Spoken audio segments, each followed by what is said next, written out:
Welcome to our comprehensive guide on how to choose who can send you message requests on Instagram. By following these simple steps, you can have control over your message requests. Let's get started. Step 1.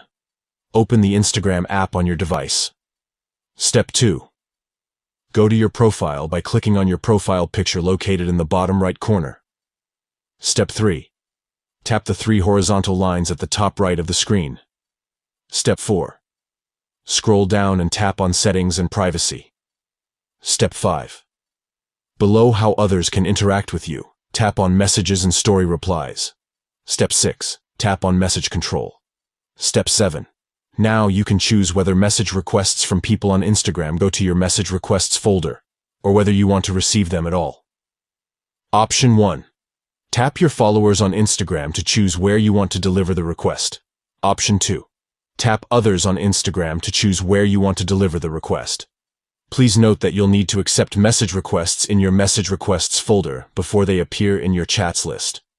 Messages from people you follow on Instagram will appear directly in your chats list. Thank you for watching our guide on choosing who can send you message requests on Instagram. Take control of your inbox and enjoy a more personalized messaging experience. Don't forget to like this video and subscribe to our channel for more helpful tutorials.